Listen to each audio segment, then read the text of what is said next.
Mega pole છે તેને લઈને હવે શું કહેવામાં આવી રહ્યું છે જાણી લઈએ. તેલંગાણાની બેઠકો પર છે શું પરિસ્થિતિ. તેલંગાણાની 17 બેઠકો પર સર્વે કરવામાં આવ્યો છે, જેમાં ઇન્ડી ગઠબંધનને 17 માંથી વધુ બેઠક, કારણ કે એનડીએ ને 8 બેઠક મળવાનું હાલમાં અનુમાન છે અને ઇન્ડી ગઠબંધનને 6 બેઠક મળવાનું અનુમાન હાલમાં જોવા મળી રહ્યું છે. સંધ્યા, અન્યના ફાળે 3 બેઠકો જવાની પરિસ્થિતિ છે.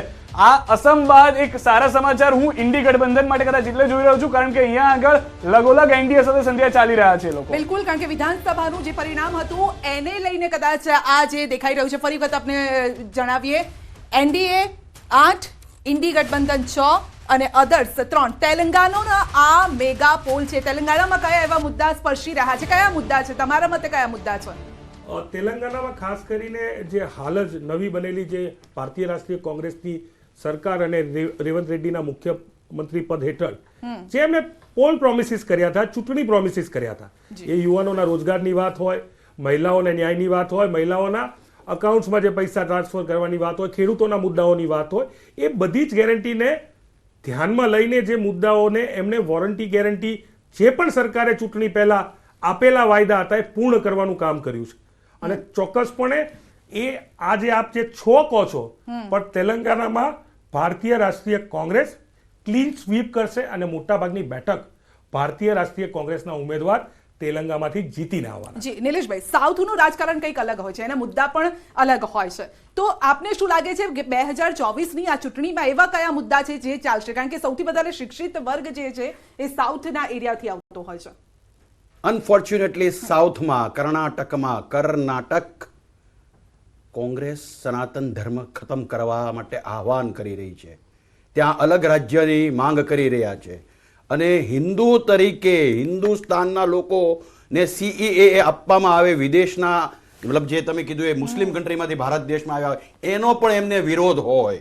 કહેવાતા હિન્દુઓ જે કોંગ્રેસમાં છે એ પણ હિન્દુ ધર્મનો સનાતનનો વિરોધ કરે, ગો હત્યાની ફેવર કરતા હોય. ત્યાં કર્ણાટકમાં એવું મોટું નાટક થયું છે, મંદિરો ઉપર વેરો નાખવામાં આવ્યો છે. તો આ જે બે મોઢાળી વાત જે તે વ્યક્તિ કરતા હોય, જે તે પાર્ટી કરતી હોય, એમને મારે એ પ્રશ્ન પૂરો છે, તમે સત્તામાં આવશો કે સટ્ટામાં આવશો? સટ્ટામાં. અને સેકન્ડલી, ભાજપ કોંગ્રેસ મુક્ત ભારત કરવામાં કોંગ્રેસ યુક્ત ભાજપ થઈ ગયું છે. એ પણ એક વિચારનો પ્રશ્ન છે, કારણ કે ભાજપમાં હવે કોઈ નવા જે કંઈ તમે આયાતી ઉમેદવારો લો છો એનો મતલબ એ થયો કે ભાજપના શાસકોમાં, ભાજપના કાર્યકર્તાઓમાં, ભાજપના સ્વયંસેવકોમાં ભરોસો નથી. શું એમાં કોઈ વ્યક્તિ વિશેષ નથી? એમાંથી કોઈ આગળ વધી શકે એમ નથી કે તમારે આયાતી ઉમેદવારને સોદો કરીને તમારે સીટનું ગઠબંધન કરવું પડે? ઠીક છે. વિચારકો, આઈ મીન જે મતદાતાઓ છે, આ મુદ્દો ખાસ વિચારજો કે તમે કોને મત આપી રહ્યા છો. પાર્ટીને તો તમે આપશો ડેફિનેટલી, પણ જે ગઈકાલ સુધી ભાજપનો કે ભાજપની વિચારધારાનો કે હિન્દુ વિચારધારાનો વિરોધ કરતા હતા, આજે ભાજપના ખોળે બેઠા છે, તમે કોને મત આપવા જઈ રહ્યા છો? વિચારજો. જી જી. તેલંગાણા વિશે શ્રદ્ધાબેન, કારણ કે તેલંગાણામાં બીજેપીએ ગાંવ ચલો અભિયાન પણ શરૂ કર્યું છે, એટલે જે રૂરલ એરિયાઝ છે ત્યાંના લોકોને પોતાની તરફ કરવાના એક આ પ્રયાસ પણ છે ને, જેમાં આગળ વધતી દેખાઈ પણ રહી છે બીજેપી. ત્યાં સંધ્યાના મૂળમાં જઈએ ને તો અમારી વિચારધારાની લડાઈ છે. 1980માં અમે એક વિચારધારા હતી કે અમારી પાસે સત્તા હતી નહીં, અમે વિપક્ષમાંથી આવ્યા હતા. સત્તા તો હતી નહીં, દૂર સુધી અમે વિચાર્યું બી નહોતું. અમારા વડવાઓએ સંઘર્ષ એટલો હતો એટલે અમે અમારી વિચારધારા પોલિટિકલ એસ્પિરેશન હતી કે જ્યાં હું એ બલિદાન મુખર્જી વો કશ્મીર હમારા હે, UCC અને રામ મંદિર બનાવીશું. હવે આ વિચારધારાની લડાઈ અમારી પશ્ચિમ બંગાળ, કેરાલા અને તેલંગાણા, ત્યાં અમારી પાસે સત્તા આવી જ નથી હજુ સુધી. તો અમે શું બતાવી શકીએ છીએ?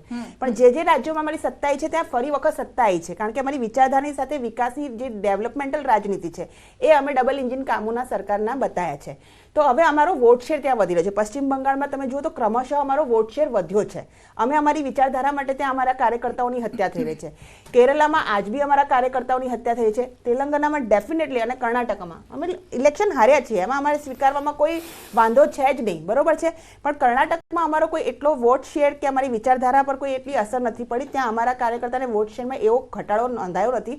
તેલંગાણામાં અમે જીત્યા નહીં, પણ જે સીટ હતી એના કરતાં અમારી સીટ વધી છે. આજે અમારી વિચારધારાના ફોલોવર્સ એની અંદર વધ્યા છે અને અમે સંઘર્ષોથી આવ્યા છીએ. અટલજીને ફરીથી કોટ કરું છું, રાતોરાત કુકુર મુત્તકી તરફ આવી પાર્ટી નહીં. હજુ કાર્યકર્તા પોતાનું બલિદાન આપી રહ્યા છે. અમારી જે વિચારધારા છે અંત્યોદય સુધી જવાની, વિકાસની વિચારધારા અને રાષ્ટ્રવાદી વિચારધારા, એની સાથે અમે ત્યાં બી સંઘર્ષ કરીશું. અમે એવું નહીં કહીએ કે ઈવીએમ ખરાબ છે. પાર્થિવભાઈ, અહીંયા આગળ બે મહત્વના મુદ્દા ખરા. હું ને સંધ્યા ગઈકાલ ત્યાં જે ઓપિનિયન પોલ કરી રહ્યા છે, મોટાભાગના લોકોનું કહેવું છે કે જે આહટ થઈ છે સીએ ને લઈને, રામ મંદિરના મુદ્દાને લઈને, આપના એક ગઠબંધનના સીએમના નિવેદનને લઈને, એના કારણે પણ એ પરિસ્થિતિ બદલાઈ ગઈ કે એક વિચારધારા આવી ગઈ. આપ છો કે નથી એ આપ ખુદ જાણો છો, આપની પાર્ટી જાણે છે, પરંતુ એ લોકોની ઉપર થોપી દેવામાં આવ્યું છે અથવા લોકો એ સમજી બેઠા છે. આપ પણ અંગત રીતે જાણો છો પાર્થિવભાઈ કે જેમ સિદ્ધાર્થભાઈ, બે ત્રણ મુદ્દાની વાત કરું. એક તો હમણાં નિલેશભાઈએ જે કીધું કે મંદિર ઉપર ટેક્સ વાળી વાત, આ કાયદો બીજેપીની આના પહેલાની સરકાર હતી એમને મંજૂર કર્યો, એના પછી એમાં સુધારો આવ્યો. એ કેટેગરીના મંદિરનો જે ટેક્સ હશે એમાંથી નાના નાના જે મંદિરો છે એ જે ફંડ આવશે એનું સ્પેશિયલ ફંડ બનાવવામાં આવશે, અને નાના અને મધ્યમ વર્ગના જે મંદિરો છે એના નિર્માણાધીન મંદિરો છે એની પાછળ ખર્ચ કરવામાં આવશે.